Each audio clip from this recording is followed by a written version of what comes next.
तट पर श्री सुखदेव जी महाराज राजा परीक्षित को कथा श्रवण करा रहे हैं। श्री सुखदेव जी महाराज कहते हैं, राजन, भगवान की कृपा सदैव भक्तों पर रहती है।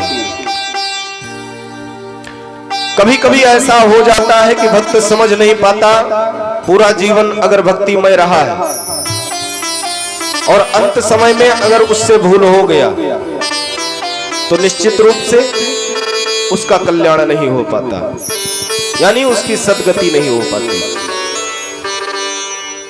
इसलिए कहा भी जाता है कि अंत सुधरा तो सब सुधरा।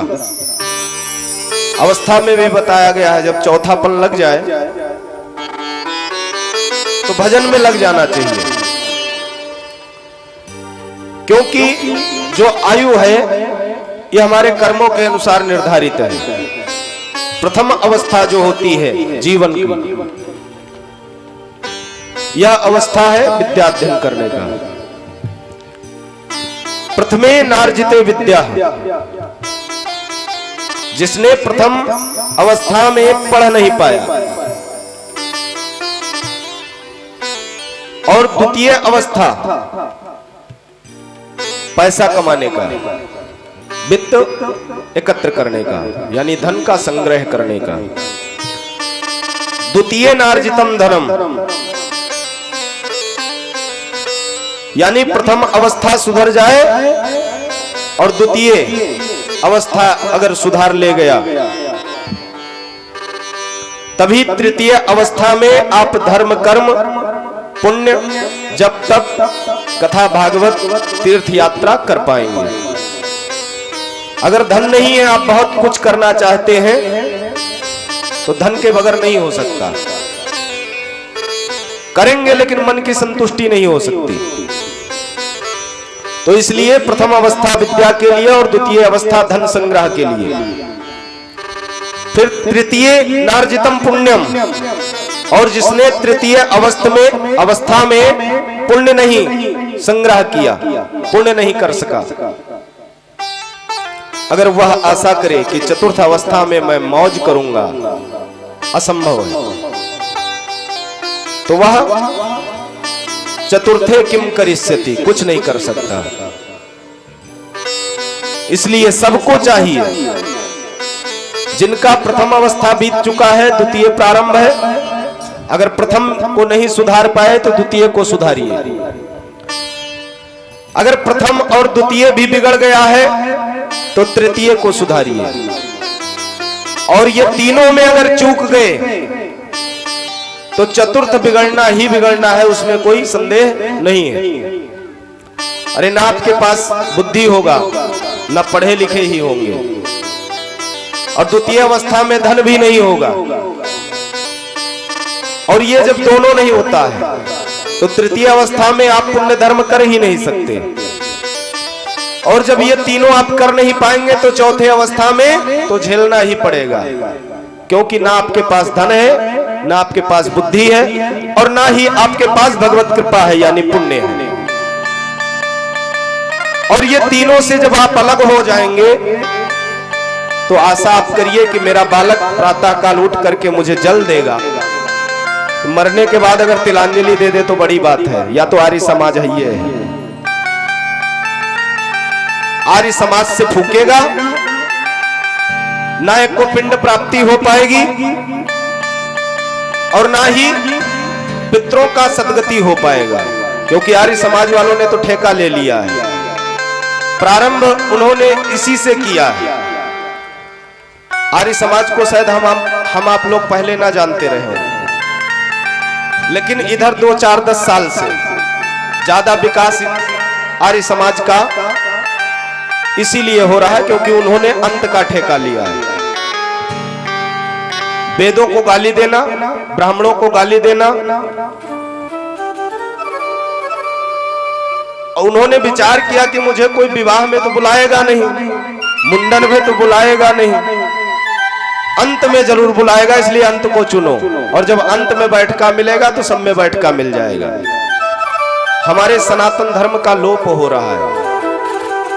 कहीं कोई परिवार है, कहीं कोई परिवार है, कहीं आर्य समाज है, कहीं ये समाज है, कहीं फलाना ढकाना, दुनिया भर का है। हमारा जो मूल है उसको हम आप भूल रहे हैं। मूल क्या है? सनातन धर्म। सनातन धर्म से हम आप अलग हो रहे हैं। आज के 10 साल 20 साल पहले चले जाइए, इतने भूत प्रेत नहीं थे जितने आजकल है। दिन माँ अगर बाई चांस घर पे रुकी थे तो 3-4 केस इनमें जरूर आए जाते हैं।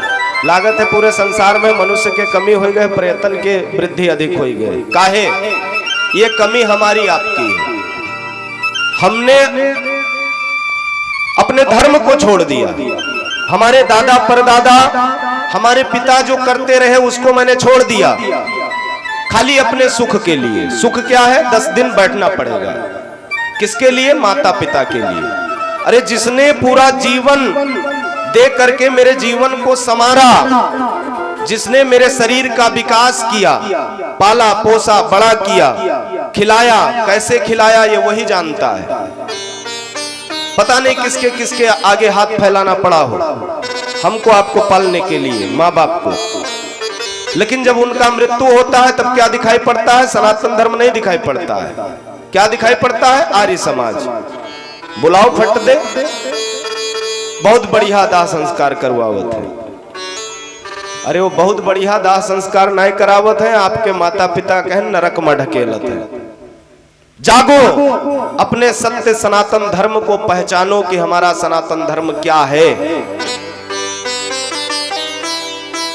अरे जो यज्ञोपवीत नहीं धारण किया है उसे वेद पढ़ने का अधिकार ही नहीं प्राप्त है।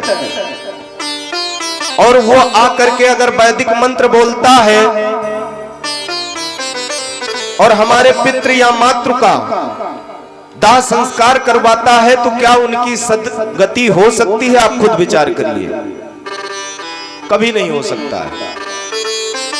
पूरा जीवन आपने ब्राह्मणों को बुलाया, उनको पूजा, उनसे कथा सुना, मुहूर्त निकलवाया, विवाह करवाया, सारा चीज ब्राह्मणों के द्वारा, और अंत जिसमें सदगति होना है उस समय आप अपने धैर्य को नहीं रख पाए 10 दिन के लिए।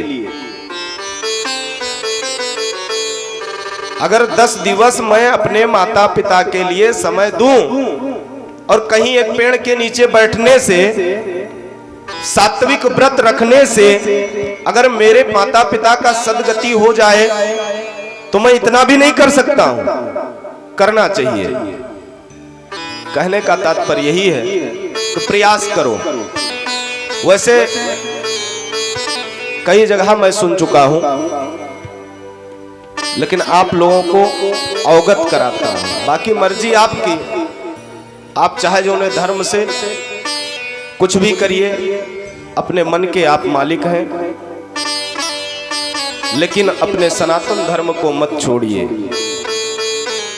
क्योंकि हमारा धर्म ही नष्ट हो गया अगर तो सर्वस्व नष्ट हो जाएगा। थोड़ा भूल पूरा जीवन बर्बाद कर देता है। ऐसे ही एक महाराज हुए, श्री सुखदेव जी महाराज कहते हैं, राजन, एक महाराज थे जिनका नाम था भरत। राज ऋषि थे।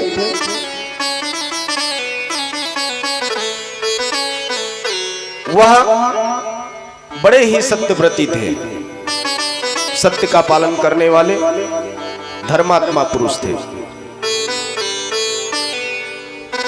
और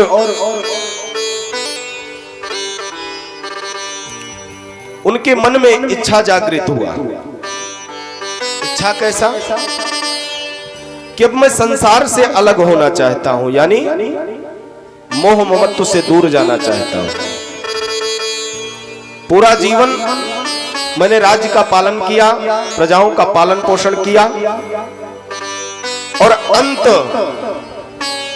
मेरे जीवन का जो चौथापन है, इस अवस्था को मैं किसी आश्रम में व्यतीत करूंगा।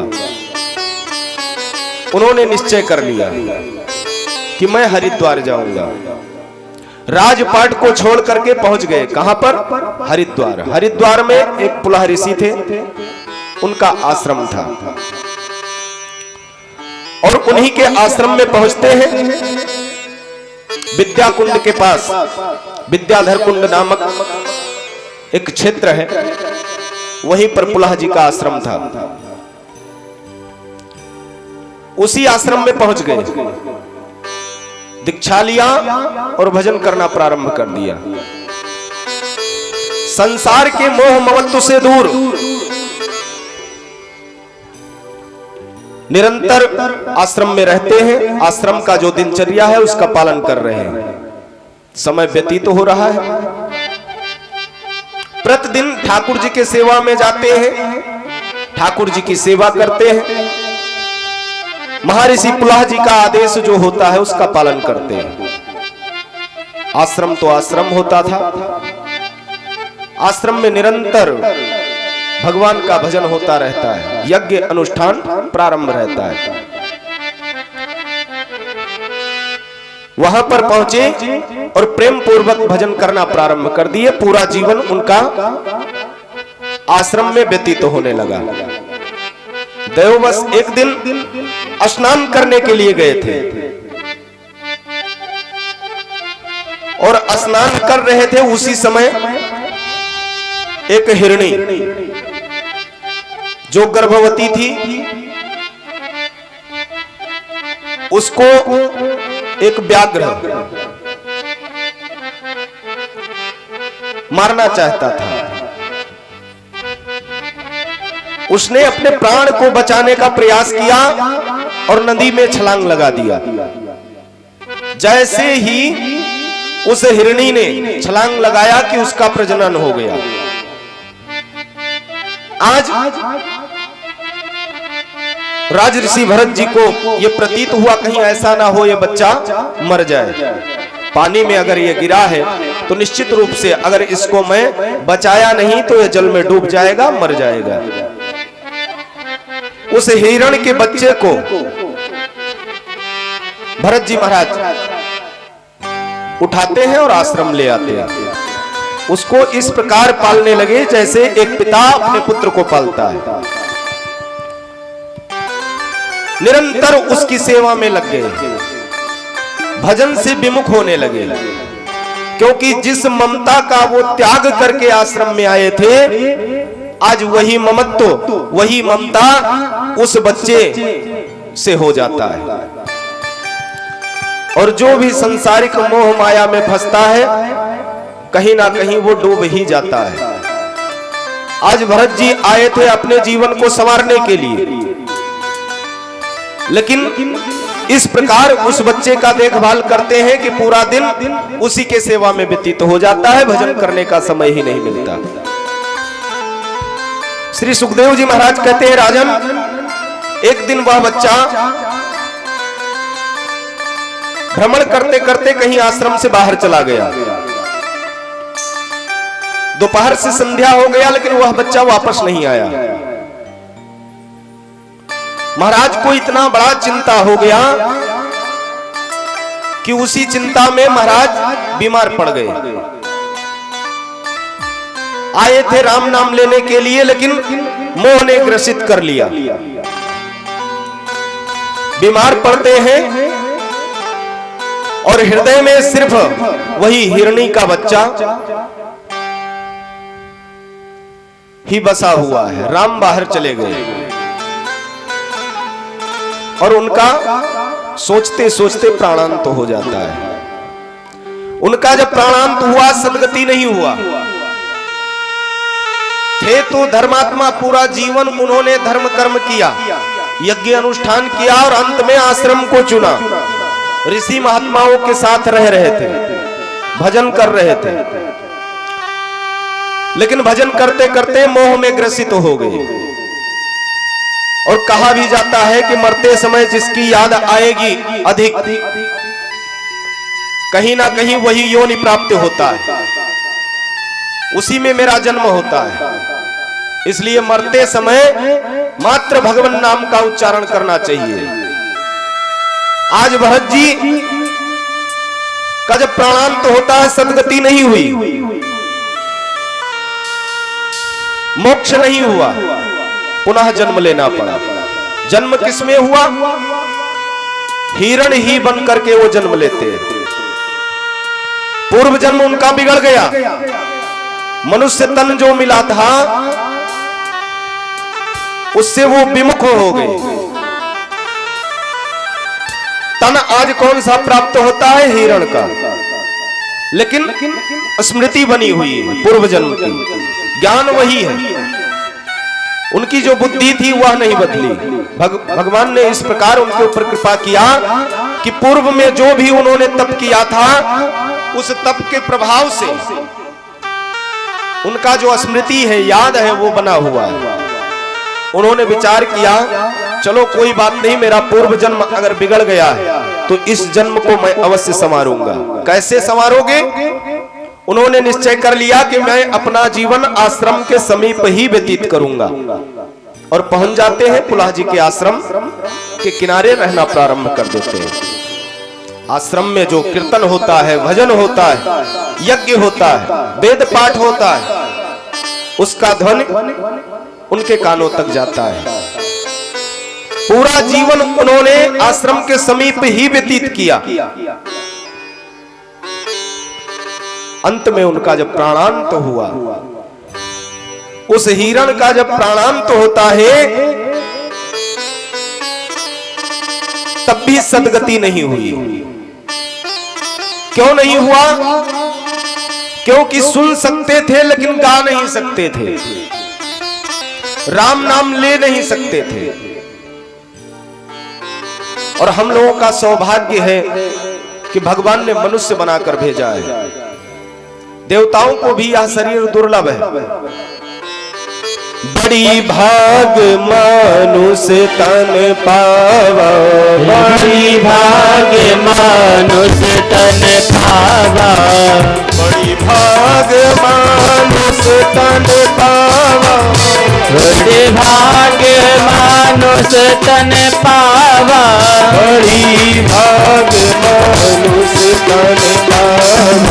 बड़ी भाग मानुष तन पावा, बड़ी भाग मानुष तन पावा। सुर दुर्लभ सत ग्रंथ ही गावा। बड़ी भाग मानुष तन पावा, बड़ी भाग मानुष तन पावा, सुर दुर्लभ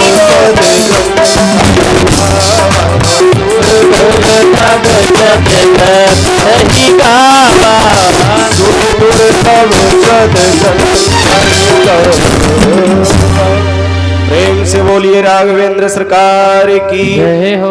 कि हम आपका भाग्य है जो भगवान ने मनुष्य का तन दिया है।